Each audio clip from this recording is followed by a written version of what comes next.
semuanya, apa kabar? Pastinya kabar baik, bukan? Bersama saya Romeo Dir Junior di channel yang spesial membahas tentang video-video apologet Kristen dan video-video kesaksian Kristen yang berasal dari sumber-sumber data yang terpercaya dan valid. Video ini bertujuan hanya ingin mengedukasi penonton tentang apa yang dibahas sesuai judul video. Oke teman-teman sekalian, kali ini kita akan menyaksikan video yang diberi judul Sekitar 2000 tahun yang lalu, salah satu penemuan Alkitab yang paling penting terjadi di provinsi terpencil di Timur Tengah. Seorang pria muncul dari padang gurun membawa pesan yang luar biasa. Allah begitu mengasihi dunia ini, sehingga Ia mengaruniakan anaknya yang tunggal, supaya mereka yang percaya dapat diselamatkan. Sebuah gulungan kuno yang ditemukan di Gua Qumran berisi bukti menakjubkan tentang nubuat yang terpenuhi. Ini adalah salah satu penemuan terbesar dalam arkeologi Alkitab. Saudara sekalian, untuk lebih jelasnya silakan menonton video berikut ini sampai selesai sehingga Anda bisa paham dan mengerti apa yang dibahas. Jangan lupa tinggalkan pendapat Anda di kolom komentar. Selamat menonton. Terima kasih. God bless you. Fragmen teks suci berusia lebih dari 2200 tahun. Di antara naskah-naskah ini, gulungan kitab Yesaya menonjol karena pelestarian dan isinya yang luar biasa. Teks ini, yang ditulis berabad-abad sebelum kelahiran Yesus, secara akurat menggambarkan penderitaan, kematian dan kebangkitan Kristus, yang banyak dianggap sebagai bukti ilham ilahi. Bukti semacam itu memperkuat keyakinan bahwa Yesus memang benar-benar seperti yang diakuinya. Kami mengundang Anda untuk menyelidiki bagaimana dokumen kuno tersebut dapat membuktikan keilahian Yesus. Kisahnya dimulai pada tahun 1947, ketika kaum muda Badui sedang menggembalakan ternak mereka di dekat Laut Mati. Salah seorang di antara mereka yang sedang mencari kambing yang hilang, melemparkan batu ke dalam gua dan mendengar suara tembikar pecah. Setelah menyelidikinya, ia menemukan guci yang berisi gulungan-gulungan kuno. Penemuan yang awalnya diremehkan ini dengan cepat menarik minat para arkeolog dan sarjana yang mengidentifikasi teks-teks ini sebagai manuskrip yang tak ternilai harganya. Penjelajahan berikut ini mengungkap harta karun sejati. Sekitar 900 manuskrip yang terdiri dari lebih dari 100.000 fragmen didistribusikan di 11 gua. Naskah-naskah ini mencakup salinan buku-buku Alkitab, tulisan-tulisan apokrif, dan naskah-naskah sektarian, beberapa di antaranya dalam bahasa Ibrani, Aram, dan Yunani, yang berasal dari antara abad ke-3 SM hingga abad pertama Masehi. Di antara naskah-naskah ini, gulungan kitab Yesaya menonjol sebagai salah satu naskah tertua dan terpelihara dengan baik. Teks Alkitab sudah ditemukan. Dengan menggunakan teknik seperti penanggalan radiokarbon dan analisis paleografi, dipastikan bahwa perkamen tersebut berasal dari lebih dari 2 abad sebelum kelahiran Kristus. Penemuan ini menawarkan wawasan mendalam tentang kitab suci dan nubuat Yahudi yang membentuk pemikiran Kristen awal. Kisah naskah Laut Mati terus memukau para cendekiawan dan cendekiawan agama, mengungkap sejarah dan keimanan. Baru-baru ini, para arkeolog menemukan fragmen Alkitab baru di wilayah tersebut, termasuk bagian tertentu dari bab 8 kitab Yesaya. Naskah-naskah ini tidak hanya menyingkapkan pentingnya menjaga kitab suci selama berabad-abad, tetapi juga kedalaman kepercayaan dan praktik masyarakat yang mendiami Qumran, yang mungkin terkait dengan kaum Esseni. Sejarah teks-teks ini masih terungkap, tetapi dampaknya tidak dapat disangkal, menegaskan kembali hubungan antara iman, sejarah, dan arkeologi. Naskah Laut Mati, khususnya naskah Yesaya, terus memberikan dampak yang signifikan terhadap para sejarawan dan cendekiawan agama. Dokumen-dokumen ini tidak hanya menguatkan pelestarian kitab suci yang cermat selama berabad-abad, tetapi juga menjelaskan kekayaan keragaman Yudaisme pada periode Bait Suci kedua. Di antara teks yang ditemukan terdapat himne, komentar pada kitab suci, dan penglihatan apokaliptik yang mencerminkan komunitas yang sangat religius dengan visi khusus tentang dekatnya akhir zaman.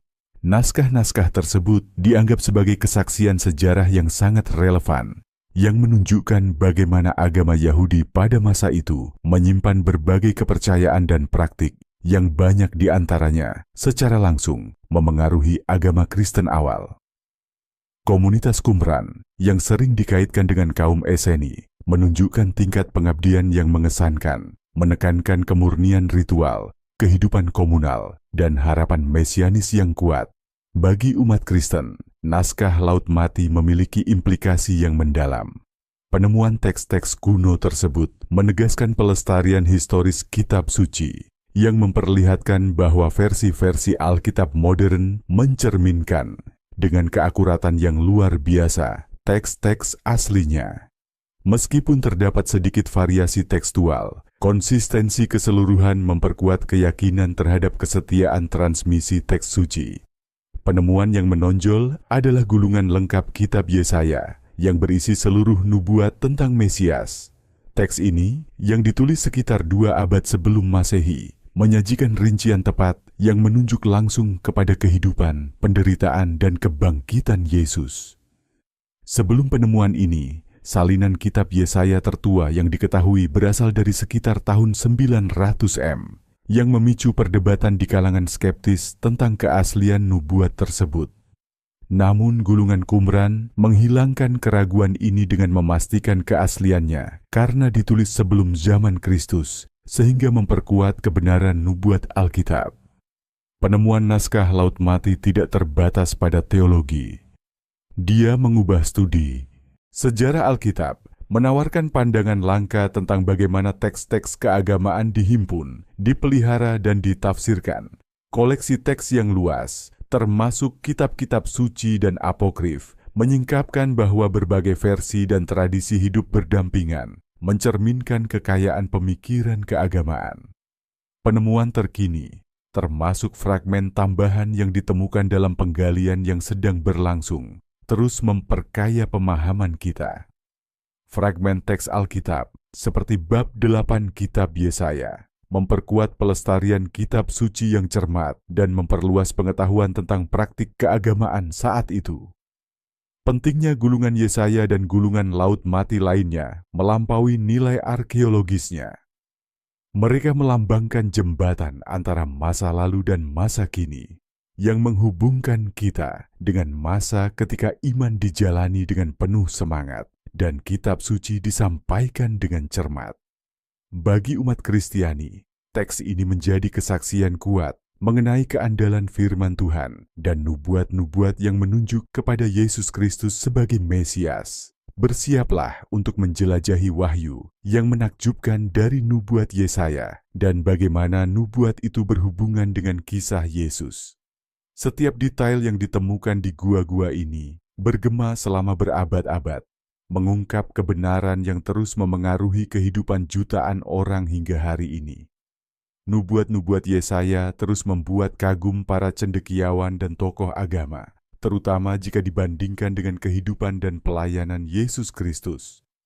Keakuratan dan kedalamannya tidak hanya memperkuat pandangan Kristen tentang keilahian Yesus, tetapi juga mengungkapkan koherensi yang mencolok antara Perjanjian Lama dan Perjanjian Baru.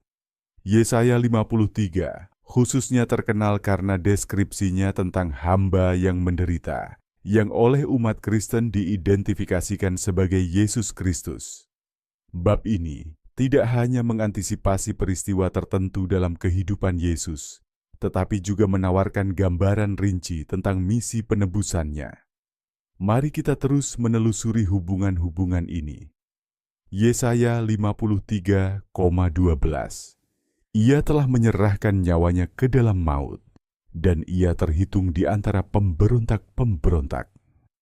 Nubuat ini diteguhkan dalam Lukas 23:33, di mana Yesus disalibkan di antara dua penjahat. Bahkan dalam kematiannya, ia diidentifikasikan dengan orang-orang berdosa, memperkuat peran Yesus sebagai pribadi yang menanggung dosa dunia. Yesaya 53:4-6. Sesungguhnya, penyakit kitalah yang ditanggungnya, dan kesengsaraan kita yang dipikulnya. Ganjaran yang mendatangkan keselamatan bagi kita ditimpakan kepadanya, dan oleh bilur-bilurnya kita menjadi sembuh. Dalam Perjanjian Baru, Matius 18:17 secara langsung menerapkan teks ini pada penyembuhan dan pelayanan Yesus, menunjukkan bagaimana Dia tidak hanya menyembuhkan secara fisik, tetapi juga rohani. Yesaya 53:10. Tetapi Tuhan berkehendak meremukkan dia dan membuatnya menderita. Sesudah kesusahan jiwanya ia akan melihat terang kehidupan. Nubuatan ini memiliki paralelnya di Ibrani 12:2 yang menggambarkan bagaimana Yesus demi sukacita yang disediakan baginya menanggung salib, mengabaikan kehinaannya, dan sekarang duduk di sebelah kanan Allah. Nubuat-nubuat Yesaya merupakan salah satu dasar yang paling kokoh bagi kepercayaan umat Kristen terhadap kemesiasan Yesus. Mereka menggambarkan bagaimana rencana penebusan Tuhan sedang berlangsung berabad-abad sebelum kelahiran Kristus. Keakuratan nubuat-nubuat ini, terutama bila didukung oleh naskah Laut Mati, memberikan bukti kuat bagi konsistensi kitab suci dan ilham ilahi di baliknya. Lebih jauh lagi, Yesaya juga menekankan sifat universal dari keselamatan yang dibawa oleh Mesias. Dia datang bukan hanya untuk menebus Israel, tetapi juga untuk menawarkan harapan bagi semua bangsa, seperti yang dinyatakan dalam Yesaya 49:6. Aku akan membuat engkau menjadi terang bagi bangsa-bangsa, sehingga engkau dapat membawa keselamatan yang daripadaku sampai ke ujung bumi. Pandangan ini tercermin dalam Perjanjian Baru dalam Kisah Para Rasul 13:47, di mana Paulus mengutip Yesaya untuk membenarkan misinya kepada bangsa-bangsa non-Yahudi. Pesan Yesaya, khususnya dalam pasal 53, melampaui waktu, bergema sepanjang abad sebagai kesaksian yang kuat tentang penebusan ilahi. Uraiannya tentang Mesias yang menderita dan mati untuk membawa keselamatan bagi umat manusia adalah salah satu antisipasi Yesus yang paling jelas dalam Perjanjian Lama. Penemuan arkeologi seperti naskah Laut Mati tidak hanya memperkuat autentisitas historis nubuat-nubuat ini, tetapi juga terus mengilhami orang-orang percaya di seluruh dunia. Yesaya adalah kesaksian hidup bahwa bahkan di tengah penghakiman, Tuhan menawarkan harapan, penebusan, dan janji kekal bagi mereka yang mempercayai firman-Nya. Kami mengundang Anda untuk merenungkan dampak nubuat-nubuat ini dalam hidup Anda dan mempertimbangkan bagaimana pesan dari hamba yang menderita dapat mengubah pandangan Anda tentang iman, penebusan, dan tujuan. Teori sensasional yang muncul setelah penemuan naskah Laut Mati tidak memiliki dasar yang kuat dan sering kali dibantah oleh analisis akademis yang lebih ketat. Gagasan bahwa teks tersebut secara langsung menyebutkan Yesus atau bahwa teks tersebut menjadi inspirasi bagi agama Kristen telah banyak dibantah oleh para ahli. Komunitas Esene yang sering dikaitkan dengan manuskrip-manuskrip tersebut adalah sebuah sekte Yahudi terisolasi dengan keyakinan dan praktik yang berbeda, tetapi tidak ada bukti langsung bahwa teks mereka memengaruhi penulis Perjanjian Baru.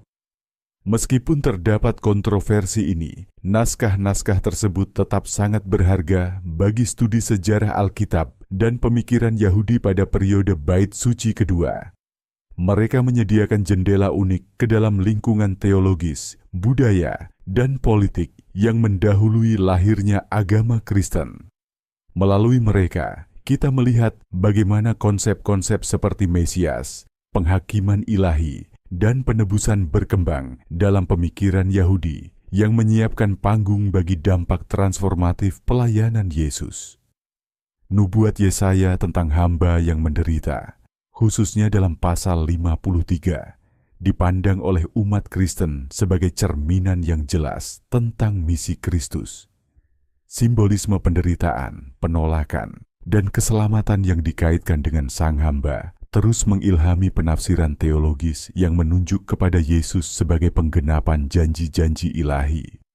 Sejak ditemukannya manuskrip tersebut, para sarjana telah berupaya melestarikan dan mengautentikasi teks-teks tersebut menggunakan teknik-teknik modern seperti analisis radiokarbon dan paleografi.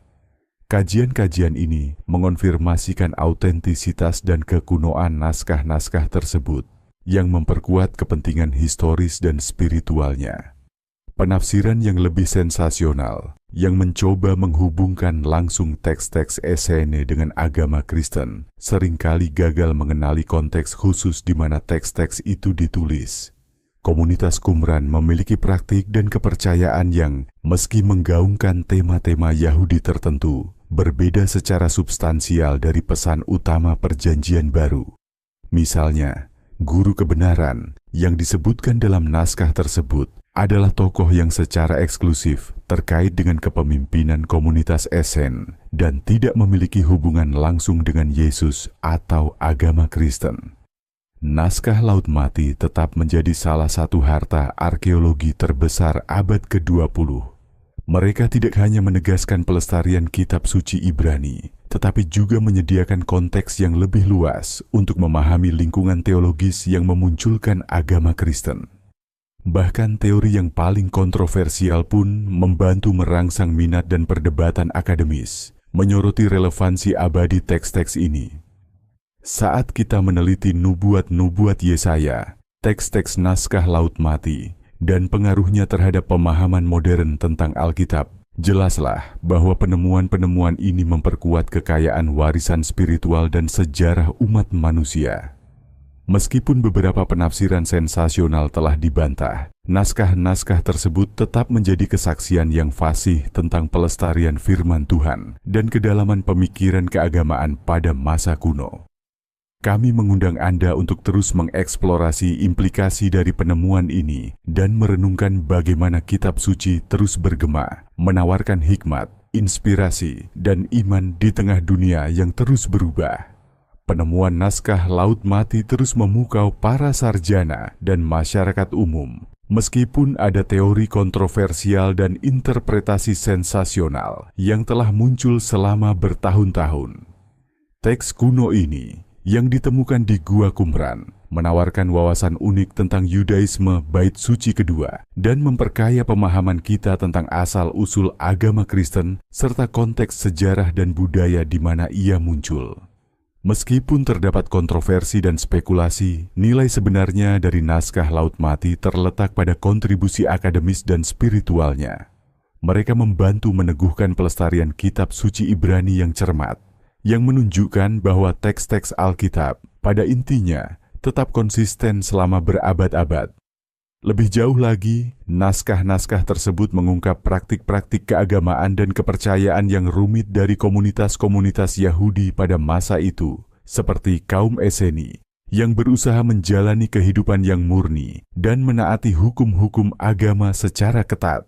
Naskah-naskah ini tidak hanya mengonfirmasi aspek-aspek mendasar dari Perjanjian Lama, tetapi juga menyediakan dasar sejarah yang lebih kaya untuk memahami bagaimana agama Kristen awal berkembang di dunia yang sangat dipengaruhi oleh gagasan dan harapan mesianis. Meskipun banyak teori sensasional telah dibantah, daya tarik seputar naskah Laut Mati tetap ada. Kemungkinan bahwa lebih banyak fragmen dapat ditemukan dan bahwa fragmen-fragmen tersebut mungkin berisi informasi tambahan tentang periode Alkitab membuat minat tetap hidup. Lebih jauh lagi, pelestarian teks-teks yang luar biasa seperti gulungan kitab Yesaya memperkuat hubungan antara nubuat kuno dan narasi Perjanjian Baru. Bagi umat Kristiani, manuskrip merupakan bukti nyata adanya ilham ilahi dalam Alkitab. Sedangkan bagi para sejarawan, manuskrip merupakan bukti kompleksitas pemikiran keagamaan kuno. Naskah Laut Mati merupakan salah satu harta karun arkeologi terbesar dalam sejarah, bukan hanya karena kekunoannya, tetapi juga karena relevansinya yang berkelanjutan terhadap keimanan dan studi akademis. Mereka melambangkan pencarian manusia untuk memahami yang ilahi dan pelestarian warisan spiritual lintas generasi.